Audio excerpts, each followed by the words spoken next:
Aquel querido fue por mis pecados, por mis rebeliones. El Cordero fiel fue herido por mí. A Él damos gloria, honor y alabanza por los siglos de los siglos. A Él sea la gloria. Aleluya. Bueno, hace una semana no tuve la oportunidad de estar en vivo en la transmisión, así que preparé una enseñanza que incluso se publicó 2 veces.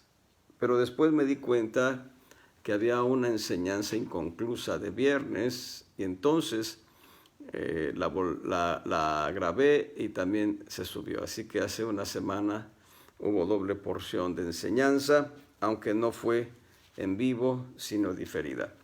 Pero hoy, en esta transmisión en vivo, vamos a darle continuidad a la enseñanza que empezamos la semana pasada en relación a la sanidad para la fe, la caridad y la paciencia. A manera de repaso, nosotros vimos ya hace una semana que la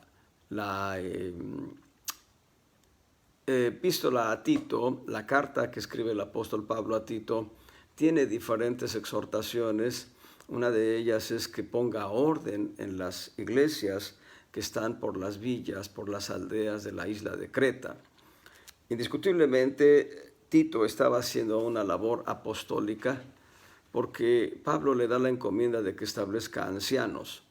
En las iglesias locales, los ancianos son establecidos por el apóstol en coadyuvancia con el pastor de la iglesia local. Y además, si hay profetas, mejor, pero es el apóstol quien instituye los ancianos.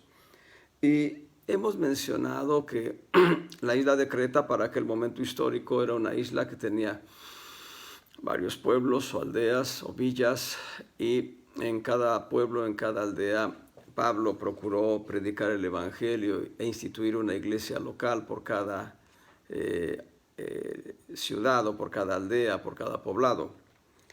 Pero los cretenses eran, al decir de uno de los profetas mismos de Creta, malas bestias, vientres perezosos. Lo dice el verso 12, Tito 1:12, siempre mentirosos, malas bestias, vientres perezosos. Es decir, la isla de Creta, más bien, las iglesias en la isla de Creta no habían madurado, no habían crecido, no había habido un proceso de transformación en la semejanza de Cristo, y debemos aquí hacer una parada para aclarar. Toda persona que recibe a Cristo como su Salvador personal recibe la transformación del Espíritu. El ser humano es un ser tricotómico, espíritu, alma y cuerpo. Y toda persona que recibe a Cristo como Salvador personal, lo que hace es recibir la experiencia de que Cristo penetre hasta la parte más profunda del ser de uno, que es el espíritu humano. El espíritu humano fue diseñado por Dios para ser habitación de Dios en nosotros. Entonces, toda persona que recibe a Cristo, a la manera de los cretenses, tienen ya a Cristo en su corazón, a saber, en la parte del espíritu humano. Pero en el alma se da un proceso de transformación llamado santificación. Y esta transformación va a suceder en la medida que nosotros tenemos un sometimiento total de nuestra voluntad al señorío de Cristo. En las áreas en que nosotros no nos queremos rendir, nuestra alma va a seguir dominando, el viejo hombre, la carnalidad van a seguir dominando y van a seguir haciendo estragos en nuestra vida cristiana, porque no nos va a permitir el alma en la parte de los deseos, en la parte de los apetitos que tiene, no va a permitir que venga la madurez de Cristo. Para que lo entendamos de una manera clara, ahí dentro de nuestro espíritu humano está Cristo en plenitud, pero en nuestra alma, Cristo quiere empezar a trabajar, el Padre Celestial quiere transformar nuestra alma pero nuestra alma, en la medida que deja de someterse al señorío de Cristo, deja de someterse a la autoridad divina, en la medida que nuestra alma se mueve en obcecación, en soberbia, en orgullo, en vanagloria, nuestra alma deja de ser transformada. No estoy diciendo ninguna herejía, simplemente estoy diciendo que en la medida que nosotros dejamos que Dios transforme nuestra alma, en esa misma medida seremos transformados dentro de nuestra alma en la semejanza de Cristo.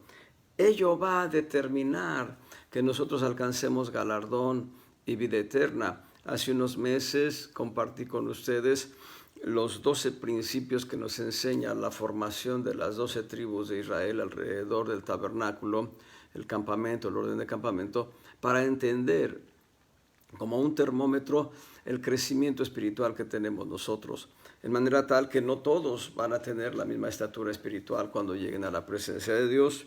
Todos seremos semejantes a Cristo en espíritu, alma y cuerpo, pero no todos habrán alcanzado una madurez al nivel de Cristo en razón de no haberse sometido al señorío de Cristo. Creo que he dado muchas vueltas sobre el mismo punto, pero es importante que entendamos eso, porque el decir de los cretenses, siempre mentirosos, malas bestias, vientres perezosos, nos habla de 3 diferentes debilidades que hacían de los cretenses, por lo menos en 2 de sus conductas del alma, eran terribles. Una conducta más que correspondía al cuerpo, eran golosos, es decir, tenían gula en la manera de comer y no digerir todo lo que comían, y se hacían gordos, obesos, por así decirlo. Lo que está diciendo Pablo es una carga de preocupación por las iglesias de Creta. Te dejé en Creta, le dice ahí en el verso 5, Tito 1:5, por esta causa te dejé en Creta para que corrigieses lo que falta y pusieses ancianos por las villas, así como yo te mandé. ¿Y qué es lo que falta? El carácter de Cristo. ¿Qué es lo que falta? El crecimiento. Hay 2 tipos de crecimiento dentro de la iglesia: el crecimiento vertical, que nos muestra la cruz. El crecimiento vertical es un crecimiento de madurez, es un crecimiento de transformación en semejanza de Cristo. Y el madero horizontal nos habla de un crecimiento de número. Gente que se va adhiriendo a la iglesia y hace de la iglesia una asamblea multitudinaria. Y la parte que preocupaba a Pablo no era el crecimiento de número, sino era el crecimiento de carácter de Cristo. Y va a decir en Tito 2, versos 1 y 2, empero tú habla lo que conviene a la sana doctrina, que los viejos sean templados, graves, prudentes, sanos en la fe, en la caridad, en la paciencia. Y ahí, en esos 2 versículos, Pablo está poniendo en evidencia la grande necesidad que tenían las iglesias de Creta. Primeramente, las iglesias de Creta tenían una grande necesidad de la sana doctrina. Pablo, escribiendo a Timoteo y a Tito, va a mencionar 7 veces la expresión sana doctrina, y sana doctrina tiene que ver con alimento espiritual saludable. Si yo voy a la cena y tomo de lo mejor que hay en la alacena, pero tengo los ojos vendados y todo lo mezclo y lo pongo en el horno, va a salir una mezcla, mamá decía, un totají de locos. Esto es una revoltura que no va a alimentar a nadie y va a provocarles problemas estomacales a quienes lo coman, porque lo hice con los ojos vendados sin darme cuenta qué es lo que yo combinaba. De igual manera, si yo tomo alimentos en estado de descomposición, si yo tomo jitomates que ya tienen hongos y tomo cebollas que ya también tienen hongos verdes y todo lo combino y lo cocino, realmente también estoy preparando algo tóxico. Entonces, estas 2 ilustraciones que acabo de decir en cuanto a la alimentación material aplican también en el plano espiritual. Cuando nosotros no aplicamos los elementos correctos, como dice el apóstol Pablo a Timoteo, procura presentarte a Dios aprobado como obrero que no tiene de qué avergonzarse, que traza bien la palabra de verdad, en 2 Timoteo capítulo 2, por ahí del verso 15. Y en la misma epístola, en el capítulo 1, verso 7, va a decir que traza bien la palabra de verdad. Debemos, retén la forma de las sanas palabras, retén la forma de las sanas palabras. El ministro debe enseñar sana doctrina para que quien la recibe sea edificado, quien la recibe pueda crecer espiritualmente, bendito sea el Señor. Y es lo que le está diciendo Pablo, que habla lo que conviene a la sana doctrina, edúcalos bien, enséñales bien, dales la doctrina como debe ser, con modelo, con estructura, y luego agrega 3 principios: que los viejos sean sanos, que los viejos sean, dice, templados, graves, prudentes. Y enseguida dice, sanos en la fe, en la caridad y en la paciencia. Ya mencioné la semana anterior que la palabra viejo en el contexto de la epístola nos habla de ancianos, pero ancianos en líneas muy específicas. Hay 7 tipos de ancianos de acuerdo a la Escritura para la iglesia local. 7 tipos de ancianos de acuerdo a la Escritura para la iglesia local. Primeramente tenemos ancianos por edad. Creo que la semana pasada los di en desorden, por lo menos los 2 primeros. Corrijo, entonces, número 1, ancianos por edad. Bueno, para noticia de ustedes, mi edad me dice que yo ya tengo la tercera edad, que yo ya estoy en la tercera edad. Por consecuencia, en términos de ley, yo ya soy considerado anciano. Y hablo de la ley humana, hablo de la ley en México, yo ya soy considerado anciano. Y entonces, por edad, yo ya soy anciano por edad, por lo menos, eso sí, nadie me lo quita. Pero en segundo lugar, encontramos los ancianos por crecimiento espiritual, y estamos hablando de gente que viene a Cristo, que empieza a interesarse por las palabras, por la sana doctrina, que empieza a interesarse por lo que la Escritura dice, y va creciendo, y empieza a preguntarle al pastor cuestionamientos que el pastor empieza a decir, esto no me lo sé. Bueno, por aquí hay 2, 3 hermanos de la iglesia que me hacen preguntas que a veces me dejan patinando, y hay respuestas que no tengo para algunas de esas preguntas. Pero eso es muy bueno. Eso es muy bueno que pregunten para que el pastor se esfuerce en aprender lo que están preguntando los hermanos. Entonces hay ancianos por crecimiento espiritual. Y hay tercer nivel de ancianato, los padres de la iglesia. ¿Quiénes son los padres de la iglesia? Aquellos que están compartiendo, aquellos que están supervisando el crecimiento de los santos, aquellos que están preocupados por ver el crecimiento de los jóvenes, aunque no sean sus hijos, aquellos que están viendo por estos jóvenes en su desarrollo, por los niños, aquellos que están doblando sus rodillas para interceder continuamente a fin de que esos jóvenes crezcan en salud. Los padres de la iglesia, los padres que están en ese proceso de crecimiento. Vamos a ver un pasaje ahí. Estoy aclarando quiénes son los ancianos para poder entrar en la materia. Perdónenme por dar vueltas a veces. En 1 Corintios 4:15. Gloria al Señor. 1 Corintios 4:15. Porque aunque tengáis 10,000 años en Cristo, no tendréis muchos padres, que en Cristo Jesús yo os engendré por el Evangelio. Los padres espirituales, los padres que están, insisto, viendo por evangelizar y llevando a los hijos espirituales y trayéndolos y viendo por ellos. Ese es el tercer nivel de ancianato. Hay un cuarto nivel de ancianato, los ancianos que gobiernan en la iglesia, ancianos en las iglesias locales, a quienes se les llama también ancianos en preparación. Es gente que establece el pastor junto con el apóstol, pero que empiezan un proceso de prueba. En su desarrollo van ellos a conformar el ministerio de ancianato o van a ser reprobados en el ancianato. Eso lo dije la semana pasada, pero es en función de su conducta, es en función de lo que hagan cada día dentro de la iglesia, si lo hacen para bien o si lo hacen para mal. Es los ancianos locales, ancianos en preparación. En quinto lugar están los ancianos supervisores. aquellos que podemos llamar obispos, ancianos, que van a tener una proyección de cobertura hacia otras iglesias, que van a colaborar, van a coadyuvar, van a estar colaborando en el crecimiento de otras iglesias locales. No hay un movimiento aquí, sino que hay un mover del Espíritu Santo, del cual las iglesias locales van a requerir apoyo de otros ancianos que han crecido, que están en madurez y que pueden colaborar precisamente en las iglesias locales. En sexto lugar están los 5 ministerios del cuerpo de Cristo: apóstoles, profetas, evangelistas, pastores y maestros. Y en séptimo lugar están los apóstoles y los profetas ya en la posición ministerial.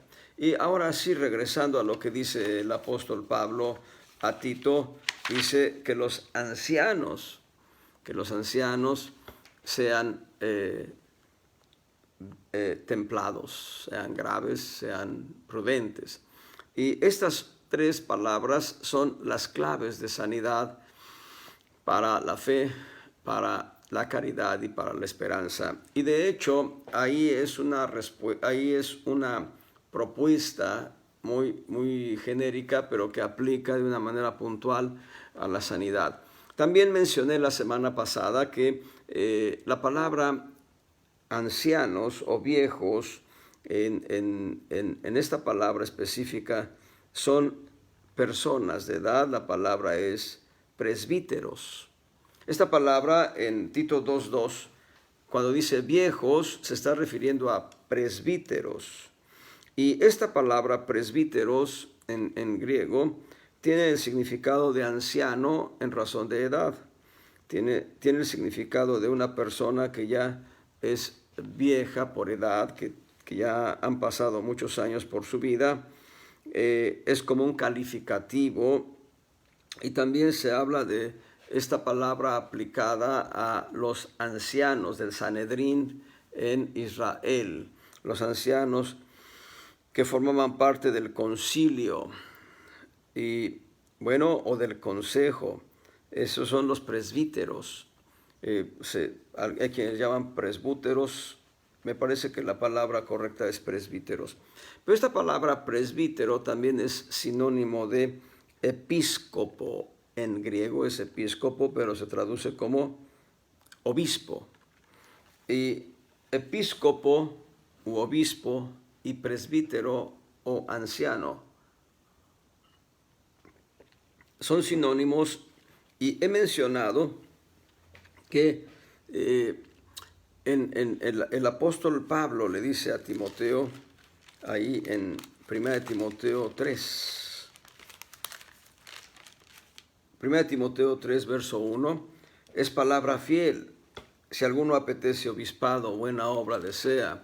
Es importante entender que la palabra de viejo o anciano no debe ser considerada dentro de la iglesia como una palabra peyorativa, una palabra ofensiva, sino debe ser considerada como un estatus o una posición de crecimiento espiritual. De manera tal que cuando tú dices, yo quiero ser como Cristo, estás apeteciendo la madurez, estás apeteciendo el crecimiento, estás apeteciendo ser una persona que manifieste el fruto del Espíritu de Cristo, a saber, amor, gozo, paz, paciencia, benignidad, bondad, fe, mansedumbre, templanza. Eso es, en un sentido literal, apetecer obispado. Me mencioné dos líneas la semana pasada.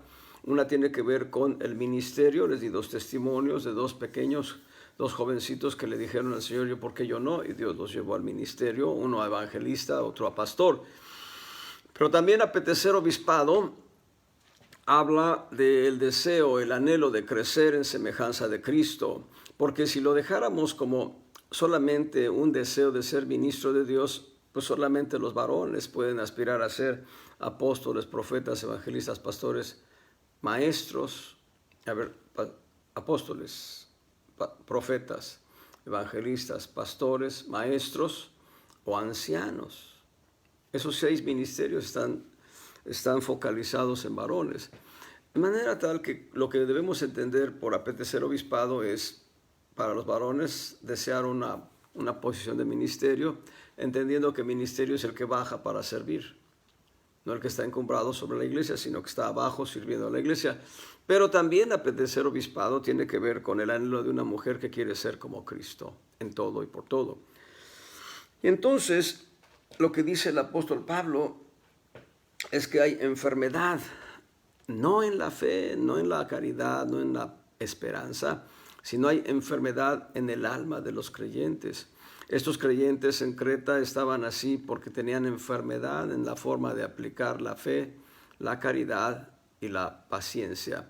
En Tito capítulo 1, en el verso 13, ya está hablando de sean sanos en la fe. Dice, este testimonio es verdadero. ¿Cuál testimonio? Que los cretenses eran mentirosos, malas bestias, vientres perezosos. Esto es, no habían crecido, no habían madurado. Y dice, este testimonio es verdadero. Por tanto, repréndelos duramente. ¿A quién? A los miembros de las iglesias. A todos, a las iglesias. Dice, repréndelos duramente para que sean sanos en la fe. Entonces, lo que Dios está deseando a través de esta exhortación es que los cretenses maduren en semejanza de Cristo, y esta palabra aplica a nosotros para que nosotros también maduremos en semejanza de Cristo. Y encontramos que hay diferentes tipos de enfermedades y que hay, además de diferentes tipos de enfermedades, enfermedades para el alma y enfermedades para el cuerpo. Y esto es delicado. Esto no es correcto. En el Salmo 77:10, Salmo 77, verso 10, vamos a leer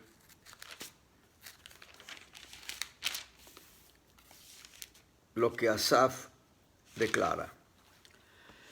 Asaf era un levita, músico cantor, instituido como tal, como músico cantor por el rey David. Y Asaf va a decir, enfermedad mía es esta. Traeré pues a la memoria los años de la diestra del Altísimo. Verso 11, acordaréme de las obras de Jah. Sí, haré yo memoria de tus maravillas antiguas. Verso 12, meditaré en todas tus obras y hablaré de tus hechos. Y lo que nos está enseñando Asaf es, primeramente, él confiesa que hay una enfermedad en él. Esta enfermedad no es una enfermedad física, no es una enfermedad corporal, es una enfermedad del alma, porque él está cuestionando a Dios. ¿Se ha agotado la misericordia del Señor? ¿Ya no hay misericordia de Dios? Él ha encerrado con ira sus piedades, es decir, las piedades de Dios fueron cercadas con candados de ira. Dios está tan enojado que la piedad del Señor está en prisiones y no puede salir la piedad a ser manifestada hacia los hombres. Asaf está cuestionando esto de Dios.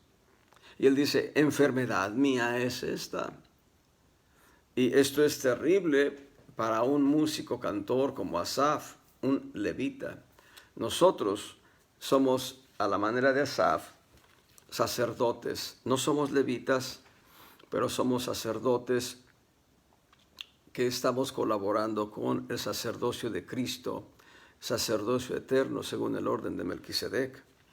Y esta palabra, de Asaf, es una palabra muy fuerte.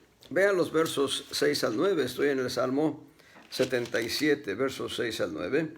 Acordábame de mis canciones de noche, meditaba con mi corazón y mi espíritu inquiría. Ahí está el corazón del salmista Asaf, preguntando. ¿Y qué pregunta? Dice, ¿desechará el Señor para siempre y no volverá más a amar? ¿Qué pregunta tan más terrible? Y digo terrible porque en el contexto de la Escritura, y esto lo tenemos nosotros hoy, es un privilegio para nosotros hoy, en el contexto de la Escritura entendemos que la misericordia de Dios es eterna. Con amor eterno te he amado, por tanto te prolongué a ti mi misericordia. El amor eterno es un amor que no se acaba, un amor que permanece. Gloria sea al Señor. Pero Asaf está preguntándole al Señor, o está preguntando dentro de su alma, verso 8, ¿hase acabado para siempre su misericordia? ¿Ya se agotó la misericordia de Dios? Está preguntando Asaf. Estas preguntas no son para una enfermedad corporal, son preguntas para enfermedades del alma. ¿Se ha acabado la palabra suya para generación y generación? ¿Ha olvidado Dios el tener misericordia? ¿Ha encerrado con ira sus piedades? Son cuestionamientos de un alma enferma, un alma que no tiene la salud de Cristo. Y estamos hablando de un profeta, porque Asaf era profeta además. Estamos hablando de un músico cantor. Estamos hablando de un ministerio establecido específicamente para darle gloria, honra, honor, alabanza, adoración, exaltación al Rey de Reyes y Señor de Señores. Y Asaf está teniendo esta expresión: enfermedad mía es esta. Claro.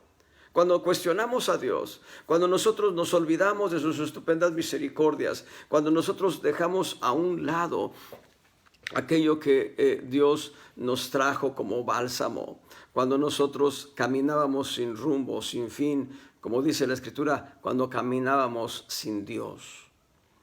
Y nosotros caminábamos de esa manera y en ese momento en el que algo nos detiene y entonces nos es descorrido el velo y nos es mostrado el evangelio hermoso de amor del Señor nuestro y nos hablan de nuestra condición y nosotros volvemos la mirada y vemos a Cristo y en ello nuestro corazón se desborda de gozo y de alegría porque hemos conocido la verdad y la verdad nos ha hecho libres y la verdad nos ha llevado a la salvación. Lo hemos olvidado cuando nuestra alma se enferma. Y nuestra alma puede enfermar en diferentes maneras. Hay una enseñanza del hermano Robert Ewing en cuanto a los 48 principios de sanidad para el alma. Y debo decirles, el salmista Asaf va a dar la respuesta a su enfermedad. Ya lo leí en los versos 11 al 13 y al 14 también. Y hay algo interesante que va a decir. Estoy en el Salmo todavía 77. Acordaréme. Cuando nuestra memoria recuerda todo lo bueno que Dios ha hecho por nosotros, no debe haber reproche en nuestro corazón hacia Dios. Bendito sea Cristo. Y esta palabra de enfermedad nos habla de una experiencia que se da en todo nuestro ser, en el alma, pero también en el cuerpo, por causa de nuestra naturaleza humana. Y muestra todas las fragilidades que tenemos como seres humanos, fragilidades físicas y fragilidades morales, pasiones y la expresión carnal de nuestro ser. Cuán terrible es nuestra alma en ese sentido. Y nuestra alma requiere de sanidad de Cristo. Hay 7 beneficios de Cristo muriendo en la cruz del Calvario y uno de ellos es sanidad para el alma y para el cuerpo. Así que entendamos esto que no he mencionado o que lo mencioné la semana pasada, regresando a Tito capítulo 2, versos 1 y 2. En el verso 2, Tito capítulo 2, verso 2, Pablo habla de sanidad, habla de ser sanos. Pero vean algo interesante. Pablo no está diciendo que sea sana la fe o que sea sana la caridad o la paciencia. Está diciendo que los ancianos sean sanos. Y esto nos habla de que la enfermedad no está en la fe. La enfermedad no está en la caridad o en el amor ágape. No está en la paciencia o en la esperanza. La enfermedad está en el corazón del creyente en cuanto al ejercicio de la fe, del amor y de la esperanza. Eso es lo delicado del asunto. No se trata de que la fe por sí misma enferme. Se trata de que el creyente en su alma enferma cuando se trata de aplicar la fe. Un ejemplo muy sencillo que les he dado en otras ocasiones es este. Nosotros leemos la Escritura y nos gozamos y decimos que Cristo sanó a un paralítico, sanó a diferentes ciegos, le dio vida al hijo de la viuda de Naín, le dio vida a la hija de Jairo, le dio vida a Lázaro. Es decir, el Señor hizo portentos, prodigios y milagros. Y eso nos goza el corazón y nosotros decimos aleluya, gloria a Dios, pero cuando viene un pequeño resfriado, una gripe sencilla, estamos buscando los medicamentos en lugar de buscar al sanador que es Cristo, en lugar de buscar el rostro del Señor.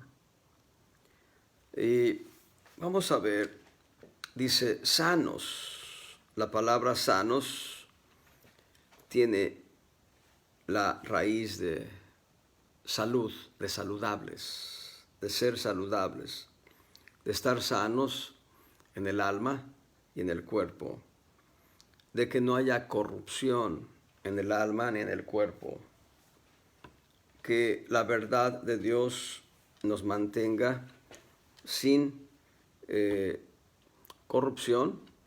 La corrupción es un principio de enfermedad en ciertos casos.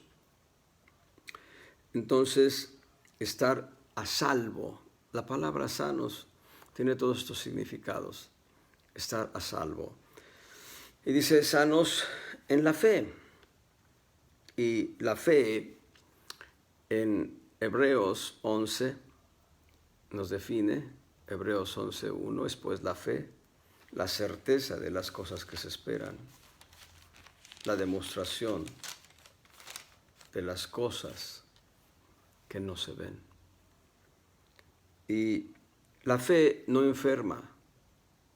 Hebreos 12:2 dice, puestos los ojos en Jesús, el autor y consumador de la fe. La fe ha sido creada por el Señor Jesús a fin de que nosotros tengamos acceso a ella como un regalo para vivir precisamente confiados en Dios. Entonces vamos a ver, la fe no enferma. El que enferma es el creyente. Vean en Lucas capítulo 12, verso 28. Lucas 12, verso 28. Leemos ahí.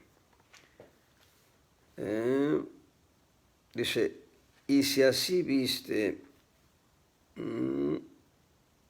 Lucas 12, 28. Y si así viste Dios, a la hierba que hoy está en el campo y mañana es echada en el horno, ¿cuánto más a vosotros, hombres de poca fe?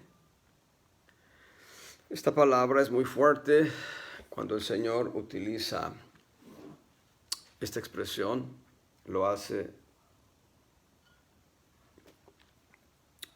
para que reaccionemos en el corazón. Dios tiene cuidado de la hierba. Dios tiene cuidado de las plantas. Lo veo aquí en casa, en mi pequeño prado de 2 metros por 2 metros.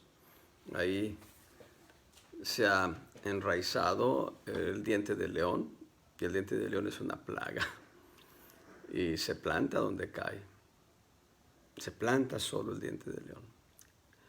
Pero también la malva. La malva es de un follaje alto, aunque es un arbusto, la malva crece grande y provoca sombra para las aves y puede dar lugar para nidos de las aves. Y si eso hace Dios de manera natural, sin que uno intervenga, porque yo no intervengo para el cultivo de la malva o del diente de león, sembré decenas de semillas, decenas y decenas de semillas. No brotó ninguna, o por ahí brotó 1 o 2 nada más. Entonces, si Dios tiene cuidado, ¿por qué nosotros no podemos tener en el corazón una experiencia de fe? Veamos lo que dice Mateo en el capítulo 6. Mateo 6, en el verso 25. Por tanto os digo, no os congojéis por vuestra vida. Congojarse habla de un alma que está debilitada en el ejercicio de la fe. No os congojéis por vuestra vida, qué habéis de comer o qué habéis de beber, ni por vuestro cuerpo, qué habéis de vestir. ¿No es la vida más que el alimento y el cuerpo que el vestido? Mirad las aves del cielo, que no siembran, ni siegan, ni allegan en alfolíes, y vuestro Padre Celestial las alimenta. ¿No sois vosotros mucho mejores que ellas? Y bueno, aquí ya no le agrega hombres de poca fe. Y vuelve a decir, verso 27, ¿pero quién de vosotros podrá congojándose añadir a su estatura un codo? Verso 28, y por el vestido, ¿por qué os congojáis? Reparad los lirios del campo, cómo crecen, no trabajan, ni hilan los lirios del campo.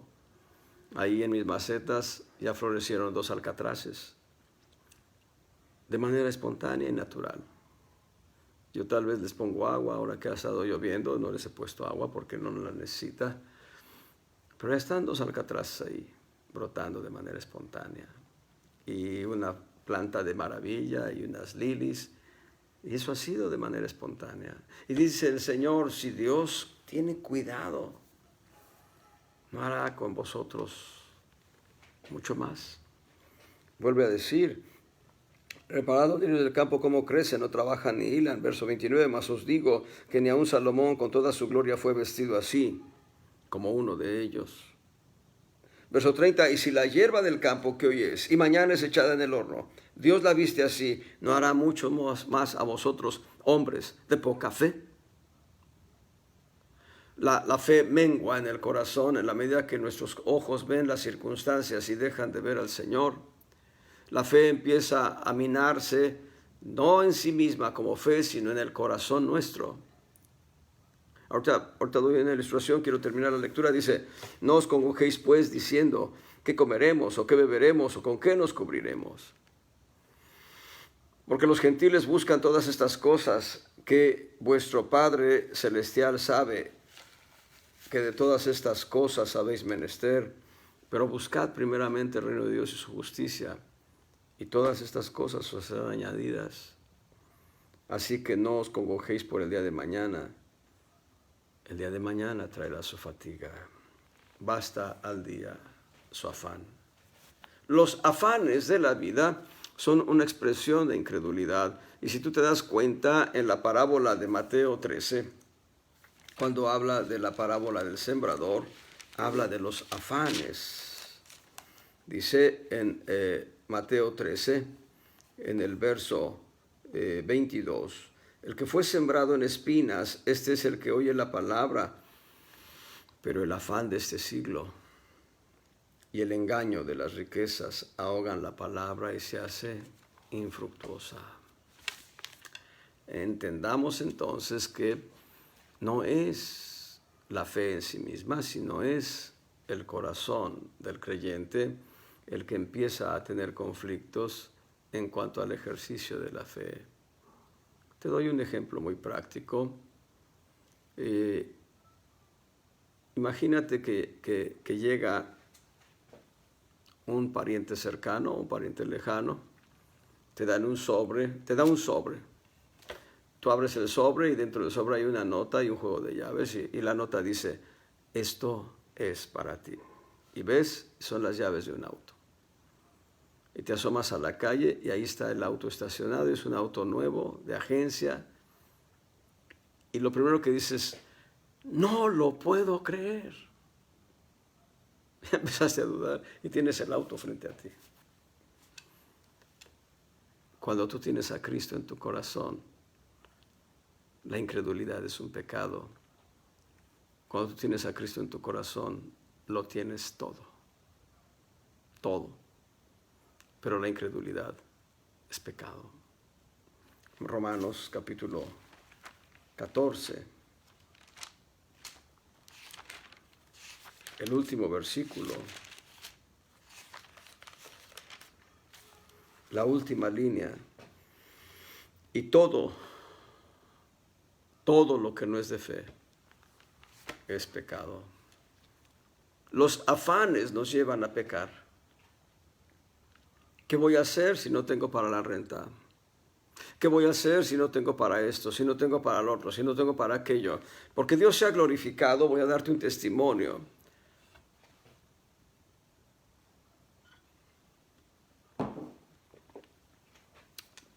Era el año 2000, entre 99 y 2000. Yo había hecho mis cálculos para pagar la hipoteca de la casa en que vivíamos, Mónica y yo. Había hecho mis cálculos porque en el 2003, 3 años después del 2000, en 2003, se acabaría mi nombramiento. Hice mis cálculos para pagar la hipoteca. Vino una necesidad muy fuerte, tuvimos que desembolsar una cantidad muy fuerte y entonces se desajustó el presupuesto que yo tenía para el pago de la hipoteca. Y en ese desajuste, lo único que nos quedaba era confiar en el Señor, confiar en Dios. Llegó el año 2003 y si bien renovaron mi nombramiento, se tardaron 3 meses en renovarlo. Y durante todo ese periodo, antes de que se cumplieran los 3 meses, se pagó la hipoteca número 1. Tuvimos recursos para sustentarnos. Han sido los 3 meses de armonía más gloriosa que hemos tenido Mónica y yo. La armonía más gloriosa. 3 meses sin empleo, en escasez total. Pero Dios proveyendo siempre para todo. Y cuando se cumplieron esos 3 meses, Dios, muy bueno, de veras, Dios ha sido bueno, es bueno y seguirá siendo bueno. Dios me dio la compensación de esos 3 meses como si los hubiese trabajado. El punto está en que nosotros decidimos entre creerle a Dios y descansar en Él, o vivir con los afanes. Regresando a Mateo capítulo 6, vamos a contabilizar cuántas veces hay afanes aquí. En el verso 26, no os congojéis. En el verso 27, perdón, en el verso 25, no os congojéis. En el verso 27, congojándose. En el verso 28, ¿por qué os congojáis? en el verso 31, no os congojéis.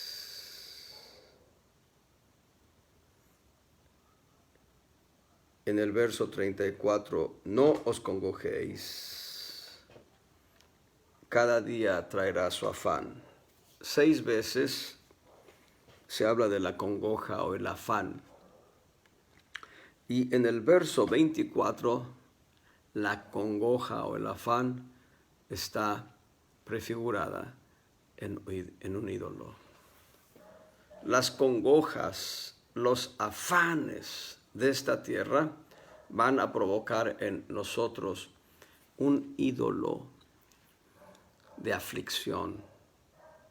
Y vamos a estar tronándonos los dedos de todo y por todo, olvidando que Dios nos dio una salvación muy, muy grande. Pablo escribe a los romanos y dice que si siendo enemigos de Dios fuimos reconciliados con Él, ¿cómo no nos dará en Cristo todas las cosas?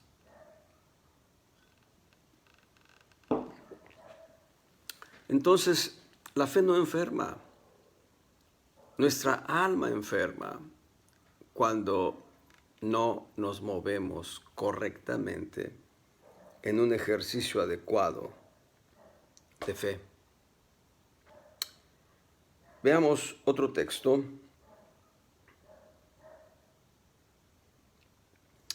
En Primera de Corintios, en Mateo 23. Mateo capítulo 23, verso 23. Hay de vosotros escribas y fariseos hipócritas, porque diezmáis la menta y el eneldo y el comino, y dejaste lo que es más grave de la ley. Es a saber, el juicio y la misericordia y la fe. Esto era menester hacer y no dejar lo otro. El contexto del verso nos da diferentes actividades o diferentes actitudes del corazón. Dice, diezmáis la menta y el eneldo y el comino. Esa parte, diríamos, es correcta de acuerdo a la ley. El Señor Jesucristo no está derogando la ley en este momento. El Señor Jesucristo va a cambiar la ley en su resurrección. Pero ahorita no es tiempo de resurrección, ahorita es tiempo de cumplir la ley. Está diciendo, cumplan eso, está bien. Pero agrega, y dejasteis lo que es más grave de la ley. Yo diría, lo que es más profundo, lo que es más impactante en cuanto al ejercicio de la ley, dice, que dejaron juicio, misericordia y fe. La misericordia está escondida en la ley. La misericordia está escondida en la ley. Pero no vamos a hablar de eso ahorita. Dice, dejaron la fe. Los escribas y los fariseos dejaron el ejercicio de la fe. Y eso es grave para el alma. Cuando nosotros dejamos de ejercer fe, empezamos a movernos en un entorno natural, y el entorno natural llega a ser engañoso. Eso es una paradoja esto, que el entorno natural se convierta en algo engañoso. En los últimos meses, en la parte informativa de mi alma, han venido registros como estos, que vienen crisis más fuertes, que esto, que el otro, que puede ser una afectación. Y yo he dicho en mi corazón, bueno, algún día me tengo que morir, pero Dios ha prefijado el lugar de mi partida, de manera tal que no debe preocuparme lo que vaya a suceder. Yo tengo asegurado mi lugar en los cielos. De tal manera que aquello no me acongoje, de aquello no me afane, que aquello no me traiga al corazón circunstancias opresivas que impidan que mi corazón crea en el Señor. Hay muchos bombardeos todos los días a tu alma para que claudiques, para que dejes de creer, para que te afanes tronándote los dedos todos los días. Dios todavía está en su trono sentado y su reino domina sobre todos los reinos y nada escapa a su conocimiento. Y Él tiene prefijado el tiempo y el lugar de nuestra habitación. Y como dice el Señor Jesucristo, registrado en Mateo, si Dios tiene cuidado de las plantas del campo, y hay un canto que se agrega diciendo, si Dios tiene cuidado de las aves, de ti sin duda ha de cuidar. El canto dice, ¿por qué te afanas hoy por el mañana, llenando de pesar tu corazón? Si Dios tiene cuidado de las aves, de ti sin duda ha de cuidar. Conoce tus penas, tus cargas Él lleva. ¿Por qué afanarnos? ¿Por qué tronarnos los dos dedos cada día? Vamos a parar ahí. Vamos a continuar con este tema la próxima semana. Dios les bendiga abundantemente, amados hermanos.